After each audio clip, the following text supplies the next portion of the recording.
Hi, good afternoon, all, and welcome to the New York Foreign Press Center for the hybrid briefing on the 10th Nuclear Nonproliferation Treaty Review Conference. I would like to welcome our journalists who are attending in person, as well as those attending on Zoom. My name is Mavis Siddiqui, and I'm the moderator. This briefing is on the record. First, I will go ahead and introduce our speaker, and after our speaker's remarks, we'll go ahead and move on to question and answer session. We're very pleased to welcome Ambassador Bonnie Jenkins, Undersecretary of State for Arms Control and Nuclear Nonproliferation and International Security.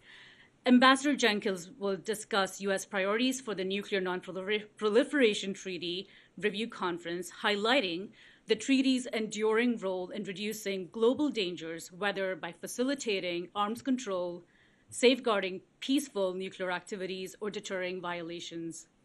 And with that, it is my great pleasure today to welcome Undersecretary Bonnie Jenkins. Thank you very much. And good afternoon, everyone. It is good to see you all here today, in person and virtually, especially since I understand this is the first open event here at the Foreign Press Club since COVID started. How are you all doing? Before we head into questions, I wanted to say a few words about why I'm here in New York this week.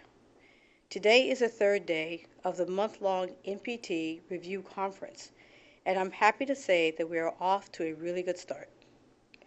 My team and I have met with delegations from many countries, exchanging our views and renewing our commitment to work together towards a successful outcome.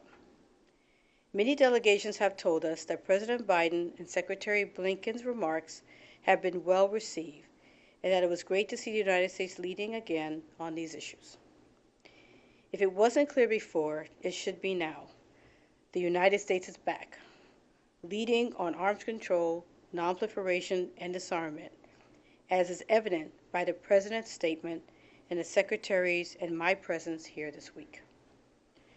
While here, I am meeting with allies, partners, and others, talking about how we can work together to make progress on these very important issues that affect us all. My colleague, Ambassador Adam Scheinman, the President's Special Representative to the NPT, will be here with his team throughout the RevCon, representing the administration and working hard to achieve a successful outcome. So thank you very much for joining me today, and with that, I hand it over to you again, Mavish. Thank you so much, Ambassador Jenkins, for your remarks. I will now go ahead and open the floor for questions. For the participants here, please raise your hand, and I will call on you, and we will go ahead and hand you the microphone. When you have the microphone in your hands, please go ahead and announce your name and your media outlet kindly. And for the Zoom participants, if you have a question, please raise your virtual hand and wait for me to call on you. When you're called on, please enable your audio and video, and please identify yourself by your full name and your outlet. You're also welcome to type your question in the main chat room. So let's go ahead and open up for questions. Great, excellent. You first, sir. Thank you very much, Dr. Jenkins. Thank you, Mavish. My name is Ahmed Fathi of ATN News. I'll get to the point straight ahead. The discrepancy, or not the discrepancy, the complementing between the NPT and the TPNW, which is, as many countries, especially in the developing world, are citing that while there is a diligent work on the area of non-proliferation, there is hardly anything on the area of disarmament. What is the U.S. position from the TPNW, and what is the U.S. planning is the U.S. planning to reduce its nuclear stockpile, whether unilaterally or within a multilateral frame? 90% of the nuclear warheads are between the U.S. and Russia. Each possess about 6,000 nuclear heads. What is the actions that the Biden administration is taking in that direction? Thank you. Thank you very much for the question. Just want to start out by saying that The U.S. has already destroyed about 88% of our nuclear stockpile. And so I want to make sure that everyone understands that the U.S. remains committed to all of its obligations under the NPT, including Article 6.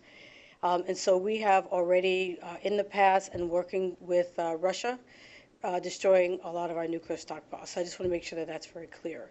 And on the TPNW specifically, I just want to also say that we agree with the overall goal of the TPNW parties to reduce and ideas for disarmament. We agree with that. It's an obligation we have under the treaty. The concerns that we have to do with the process of what's in the treaty.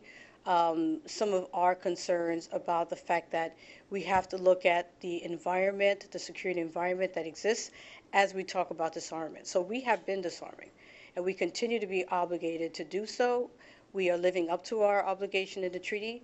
We share the goals of the NPT, of the TPNW parties about reduction of nuclear weapons, but we just have some concerns about the treaty itself, and also about not just about the concerns about looking at the security environment, but also some issues about the verification regime of it as well, which it doesn't really have one. So, but one of the things that we do want to do in the next 4 weeks is work with all parties to the NPT. We want to find ways in which we can work with everyone. We want to listen to what everyone has to say and find ways that we can have an agreed document at the end, working through some of the things that some of the differences of opinions that we have with countries. We want to be very productive. Can I have a follow-up? Yes, please. Absolutely, go ahead. But you have to speak into the mic. What about the threshold countries? Since now Iran, according to the director of the IAEA, is galloping towards possessing a nuclear weapon. How does the Biden administration view the threshold countries in this regard? Well, the NPT, the TPNW is applies to countries who are party to that. So I can't really speak specifically about Iran and the TPNW. What I can say is we, of course, are still very committed to the JCPOA and to the implementation, having a JCPOA and being able to find a diplomatic solution to the situation in terms of a JCPOA and working with all parties to the JCPOA. But in terms of how Iran views the TPNW or another threshold state works with the TPNW, I'm not quite sure. So they would have to speak to that because I can't really say anything about their perspectives on that or how they relate to TPNW. Sir, please go ahead and state your name and your media organization and ask your question. Ambassador, thanks for taking part in this. Mike Wagenheim with I-24 News. I've got two questions for you. Number one, you mentioned you wanted to see a successful outcome out of this review conference. If you can please define what you feel would be a successful outcome. And the second part of the question is, as negotiations are about to resume in Vienna on Thursday, the State Department, the Biden administration has said innumerable times, we want to get Iran's nuclear program back in the box, but really can't offer a coherent definition as to what that means. Can you provide some clarity as to what putting the program back in the box means at this point in time? Thank you. So in terms of what a successful outcome, I think what we all would like to see is a consensus document. I think that if you ask most countries, and what we've been hearing in statements that have been made by countries, is everyone seeks a consensus document. But there's also a recognition that there are challenges right now in the NPT. And so one of the keys in the next 4 weeks is to find exactly how we can have that consensus document when we know that there are challenges. I think the most important thing is that countries come to the tables in the next 4 weeks ready to find ways to be pragmatic, to work together to find ways that we can get to that successful outcome. So that is how we would define it. However, I think what's also important is what happens in these 4 weeks. So, of course, the final document is what gets the most light. But these are 4 weeks, which is provides an opportunity for countries to talk to each other and share ideas and thoughts about their approaches, discuss where there are differences of opinion, hopefully countries will come to the table ready to do that. So, what is success? Success is a document that's a consensus.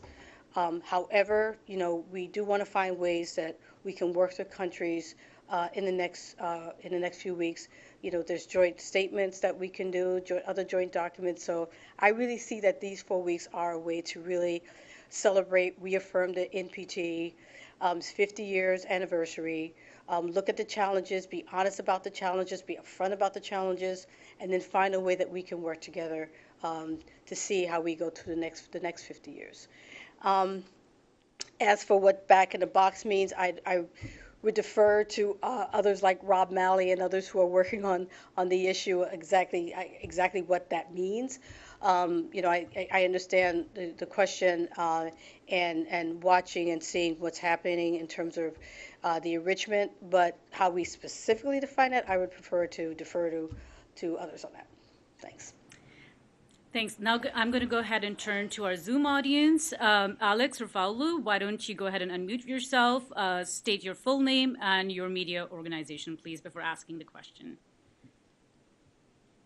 Yes, thank you so much, Mawesh, and thank you, Ambassador Jenkins, for briefing us today. This is Alex Rafaulu from Azerbaijan's independent news agency, Turan. The Secretary made it clear that Russia has been using Ukrainian power plant as a nuclear shield. So my question is about accountability. I realize that the review conference is not necessarily an enforcement mechanism, but I have to ask you, how can you hold Russia to account? Thank you so much. I think what's important to understand in this situation is that this is a very fluid situation right now with the nuclear power plant, especially Zaporizhzhia. And the thing to really focus on is the fact that right now the IAEA does not have access to that site. There's concerns about safety and also safeguards. Getting an understanding of what's happening at that site is really the most important thing. And that situation remains right now. And so the real focus and the real question really should be, how do we get access to that? Because that is fundamental to all of this, is making sure that we can understand what's going on at the site, to make sure that there is safety and there is safeguards that we are actually implementing there. Go ahead, sir. We'll hand you the mic, and please go ahead and state your name and your media organization before asking. Thank you. My name is Yusuke Hirata, Sankei Newspaper of Japan. And my question goes to the outcome document and Zaporozhye nuclear power plant and the nuclear threat. Mm-hmm. So are you going to seek outcome documents which criticize or mentions or condemns nuclear threats and nuclear power plant attacks, namely Russia? This is my question. Yeah, I think what's going to happen is for the next 4 weeks, as I said, an outcome document, a consensus outcome document is important. I think, we will be clear about, Russia's unprovoked invasion of Ukraine, very clear about how their nuclear saber rattling is certainly creating problems in the NPT in terms of, some of the overall goals that we're trying to achieve with the NPT. And then it will include discussions as well on nuclear power plants and the need to ensure the safety and security of nuclear power plants. So whether that will be in the final document, I can't say, because that's going to be negotiated in the next 4 weeks. But it's surely in everyone's attention span right now. Particularly, we're worried about the safety and the safeguards there. I'm going to go ahead and turn towards our Zoom audience. So AJ Park, please go ahead and ask your question. Please unmute yourself and also state your media organization, please, and your name. Hi, thanks for Ambassador. My name is Hyungju Park from Voice of America. My question today is about non-proliferation challenge around the Korean Peninsula. As you know, we have seen recently the developing nuclear program of North Korea, while the nuclear negotiation between Washington and Pyongyang is going nowhere. In addition, we also seen what is happening at this moment around Taiwan, with the growing concern about increasing Chinese coercion in the region. So I think it leads South Korean people to worry about its nuclear deterrence more and more. For example, according to the latest poll, over 70% of the South Korean population expressed their support for having its own nuclear power. And it suggests that South Korea is coming to kind of a realization that it needs its own deterrence. And also, I heard that there is a fear that the US is influenced by the argument that it will not trade Los Angeles and San Francisco for Seoul in the case of the crisis. So, some South Korean people even argue that, look, the AUKUS, Australia is supposed to have a nuclear power submarine. Why not for South Korea? Of course, the United States reaffirmed its commitment to providing South Korea with extended deterrence. But, I think the more and more people think that there is not enough in South Korea. So my question is, do you have any other way to address South Koreans' growing concern about its, deterrence, other than reaffirming the U.S. nuclear umbrella? Thank you. Thank you for the question. I guess the issue is, I just want to say, the U.S. remains very committed to the deterrence and extended deterrence for South Korea. So maybe, I don't know if we need to say it in a different way, if we need to say it in a different form, but I just want to make sure you are aware, and your colleagues and everyone in South Korea is aware that we are seriously committed to extended deterrence, and that has not changed at all. So I'm not sure. There may be other ways that we can reaffirm that to make sure that the South Koreans are confident that that is what we are doing. But we do want to reiterate that we are committed to our extended deterrence and to that commitment to South Korea. And also want to mention that, as you probably know, the administration has been very clear that we are open to talking to North Korea. And basically anywhere, anytime that they want to engage with us to talk about these issues, we are ready to do so. And of course, working closely with you, your government, and Japan as well, in such an effort. Unfortunately, as you know, they have not come back to us ready to have any kind of discussions, but we remain open for that as well. So, we are still committed to South Korea for our deterrence. We are open to dialogue with North Korea on a way forward, and we very closely want to work with our allies in the region as well. On AUKUS, what I will say is that's a kind of a unique relationship right now that we have with Australia and the UK. But to reaffirm for those who listen and are also concerned, the US and the UK and Australia all remain very committed to our non-proliferation goals, our non-proliferation obligations under the NPT, as I know that South Korea and Japan is as well. Thank you. If you don't mind, may I have a follow-up question? Please go ahead.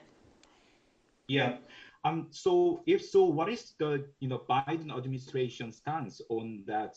Some demand from South Korea regarding redeployment of the tactical nuclear power in Korea.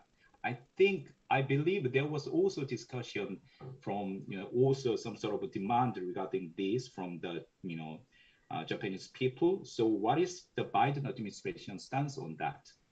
I'm going to have to defer that because I don't feel like I have all the information I need to respond confidently to that question. So what I would like to do is get back to you on that. Thank you. Any questions on the floor? Please go ahead, ma'am. Please state your name and your media organization. Hi, I'm Kaori Yoshida from Nikkei, Japanese business newspaper.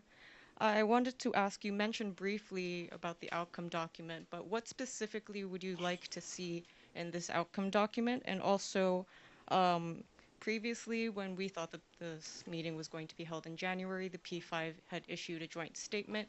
We have not seen a statement like that this time around. How do you plan to navigate the tensions growing within the P5? There's, for obvious reasons, there's no P5 statement, but there is a P3 ministerial statement. that I would encourage you to reference. And there's other P3 documents that we have come out with. In terms of the P5, right now, for obvious reasons, we don't have a P5 dialogue because of what, the situation with Russia's unprovoked invasion of Ukraine. So that's not going forward. However, the P5 exists, and hopefully one day we will be able to get back to that when Russia acts in good faith and does what, we think it needs to happen in terms of their invasion of Ukraine. What was the second question? I'm sorry. What would the U.S. like to see in the outcome document? What I think we could say on that point at this moment, because we're at the very beginning stages of the 4-week process, what we would like to see is a consensus document that really acknowledges the challenges that we're facing. We don't want a document that we don't feel is going to be reflective of current situations. However, it's a process of negotiations, a process of the late nights and the weekend work that all of our colleagues and folks are going to be doing here to figure out what that document is going to look like. But as I said before, there's a number of challenges that we have to address, and we need to find a way that we can address those challenges and at the same time get a document that can be agreed to by everyone. I know, sir, you had your hand up from second. Please go ahead and ask your question, and please state your name and media organization again. Thank you. Thank you again, Ahmed Fathi, ATN News. With regard to the final document, in 2015, there was no final document adopted. Mm-hmm. And it was, the rumor was that it was because of the clause regarding the WMD free zone in the Middle East. Is the U.S. willing to consider that, or that is a steadfast position that the U.S. is not going to support it in favor of Israel, who's not a member to the NPT treaty?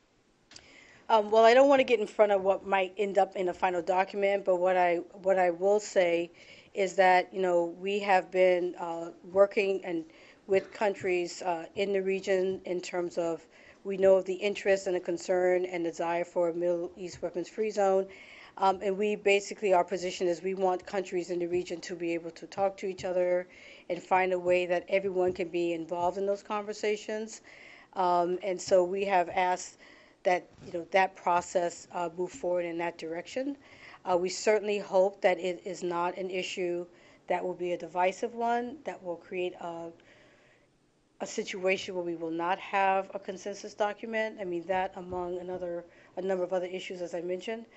So we recognize that was an issue in 2015. That was an issue that created some problems in terms of the final document.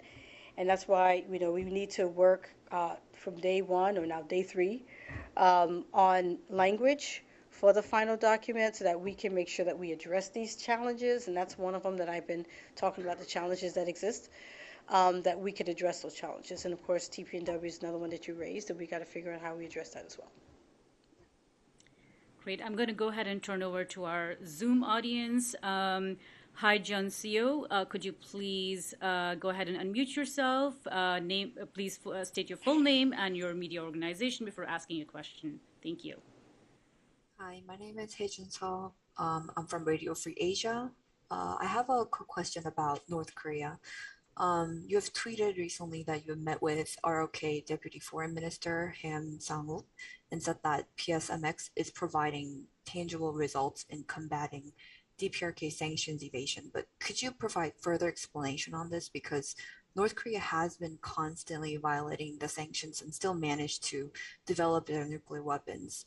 And also on the same topic, what more could we do to bring North Korea back to the NPT and ultimately make them abandon its proliferating programs as concerns over North Korea's 7th nuclear test continues? Yeah, I think on the first question about the work that we do on the sanctions, I think the important thing to keep in mind is, this is an ongoing process in terms of trying to the sanctions that we have and the sanctions that's violated sometimes. But it's an effort that we're committed to, and it's an effort that we need to keep doing. And so we have been successful in many of the work that we do on these issues, but the fact that we're not 100% should not be seen that it's not working. Not only that, but we have a very good relationship with South Korea because of the ways in which we work with them on many issues. And this is also a way that we're strengthening our relationship in terms of North Korean issues.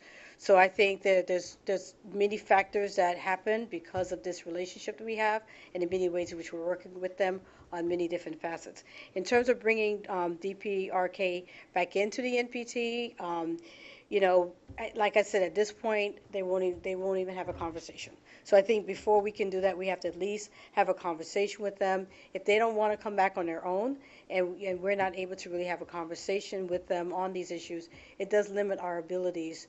That doesn't mean we're giving up. That doesn't mean we're not going to keep working on this. That doesn't mean we are not committed to denuclearization. It just means it's a challenge, and it remains a challenge. And we have to continue to find ways to deal with that, and continue to push diplomacy as a way in which we can do this, and also continuing to work with our allies in the region.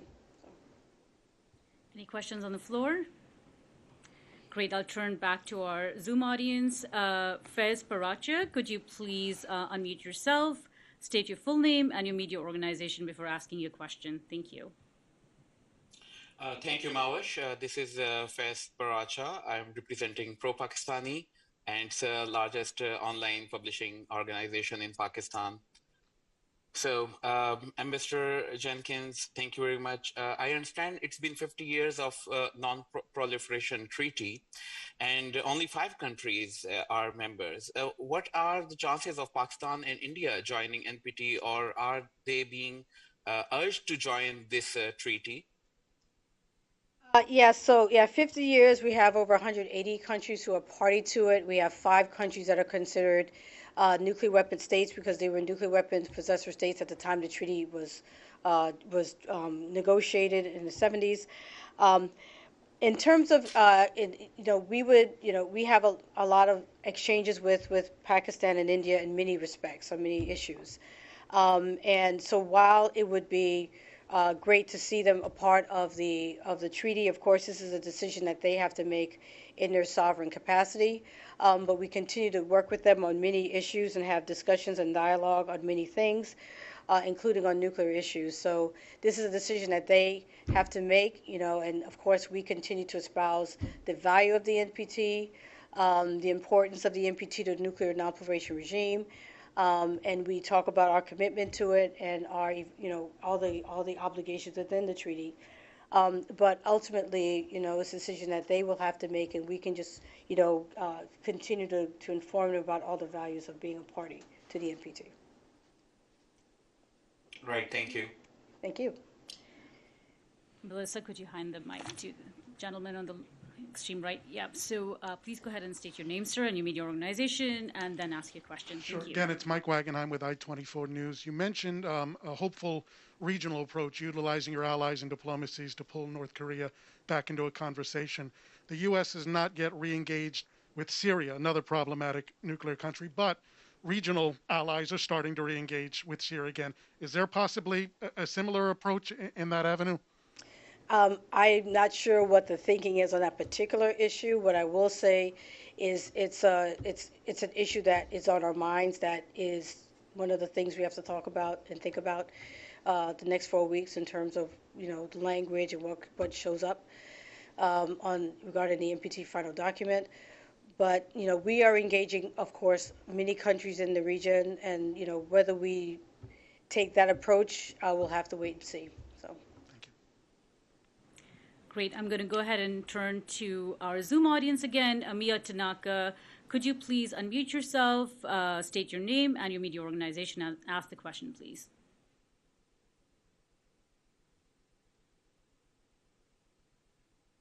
Mia, go ahead.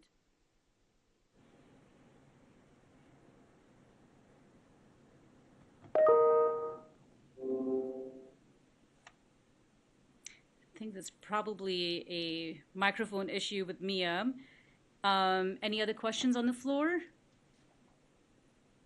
Great. So we received a few pre-submitted questions under Secretary Jenkins. I'm going to go ahead and ask on behalf of those people. So this is a question from Asahi Shimbun from Japan. And the question verbatim is, can you please clarify the U.S.'s position on the TPNW? And also, do you think anything related to the TPNW should be included in the final documents? Yeah, this relates to the earlier question on the TPNW. I think I've pretty much answered that for the most part in terms of our concerns. Our agreement with the underlying goal of the countries who are party to the TPNW, but just a difference in terms of, how we see the process. I mean, the best way to say it is a difference in how we see the process for disarmament and the fact that we have to take into account the security environment in which we're in. But that we have reduced 88% of our nuclear stockpile. So, yeah. Thank you for that. Any additional questions on the floor? Yes, ma'am. Go ahead, please. State your name and your media organization. Hi, Kaori Yoshida from Nikkei again. I was wondering if you could elaborate. You mentioned that in the outcome document you wanted the challenges to be included. You mentioned the TPNW in the Middle East nuclear free zone. Are there any other challenges that you would specifically like to see? Well, I think we talked about a number of other ones. We talked Iran, we talked Syria, DPRK, like we mentioned. So these are challenges that we're dealing with in terms of the NPT. And at a time where it's the 50th anniversary, we have a chance to look at where we are, and what does the future bring, and how do we deal with these issues. So how they are reflected, in what way, in the final document is yet to be seen. The only thing I will say is we just want a final document, a consensus document that's reflective of the challenges that we have today. And of course, our wonderful negotiators in the next few weeks will figure out exactly how these things are reflected in a final document. In what way, and what might be in, what might be out. We just want a final document that's going to reaffirm the NPT, reaffirm the importance of it to the nuclear nonproliferation regime, and to show that we are ready to tackle the next 50 years, and that we have made some major achievements, though we have some challenges. And then the specifics within that in terms of how we deal with the challenges is yet to be discussed. Any other questions on the floor? I'm going to go ahead and turn to Alan Bulkadi on Zoom. Please, Alan, go ahead and state your name and your media organization before asking your question. Thank you so much for making the time for us. My name is Alan Bulkadi. I'm a correspondent of RIA Novosti news agency. Madam Jenkins, I have two short questions, please. First, what hinders the world to become fully free of nuclear weapons, on your opinion?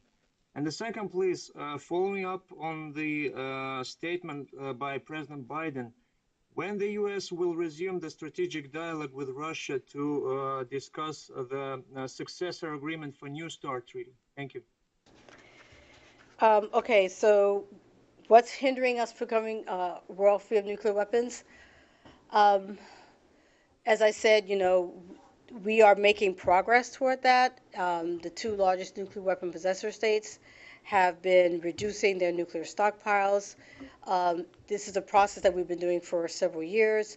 We hope to have another treaty that you reference, the New START treaty, which is going to be expiring in 2026. We want to get back to the table and start having dialogue with Russia as soon as they begin to act in good faith regarding their unprovoked invasion of Ukraine.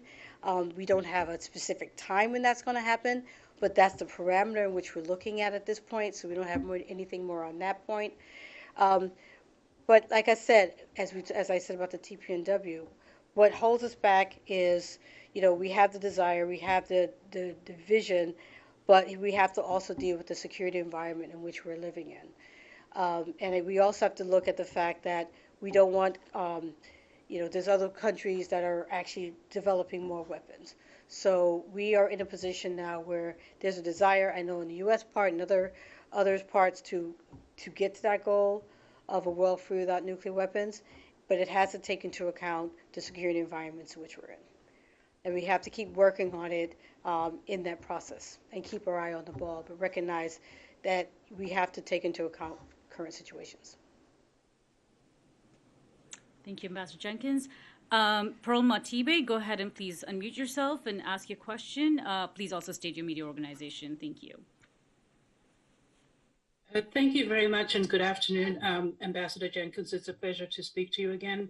My question is regarding Africa and nuclear power. So I'm wondering, firstly, on Uganda, have you been following Foreign Minister Lavrov's visit to Uganda, where he did meet with President Museveni and the discussion of possible, collaboration with Russia? Uganda is asking for nuclear capability and to start, they're looking to get their first nuclear power plant. And also separately, Iran has reportedly applied to the BRICS to join China, Russia, South Africa, Brazil, and the other countries. Are you monitoring that situation for any possible nuclear, development trends in that area? So I'm really interested to find out your views on these two. Thanks. Pearl, could you also state your media organization kindly? Thank you.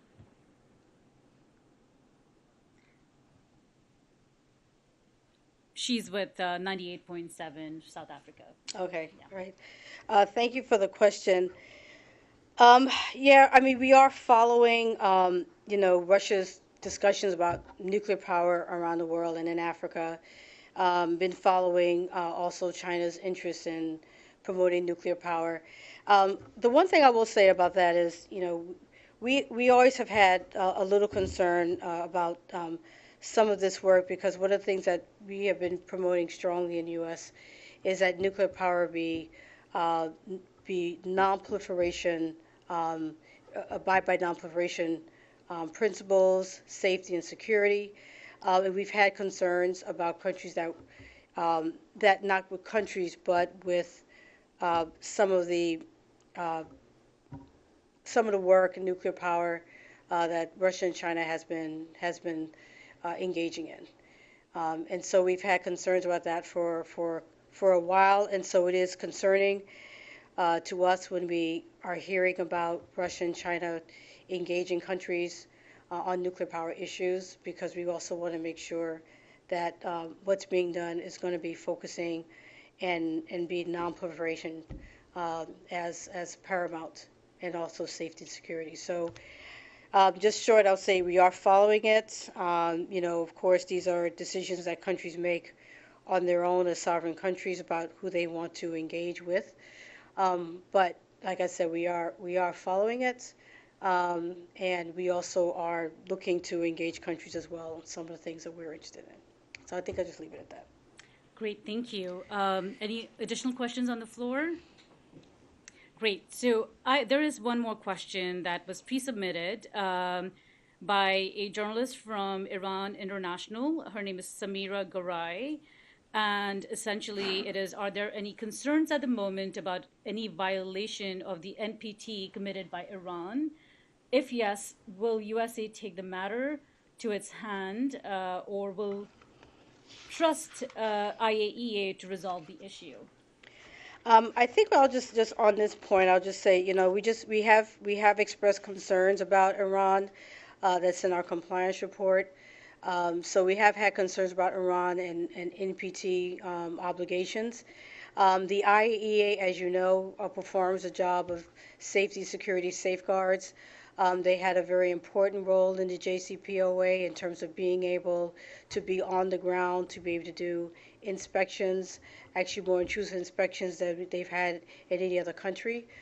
So the IAEA plays an important role in doing that, and we continue to play that role. Hopefully, if we have another JCPOA, things to be discussed. There's still safeguard issues that are of concern regarding what's been happening in Iran. So yes, the IAEA plays an important role in that, in terms of the future and currently in what they do. So, yeah.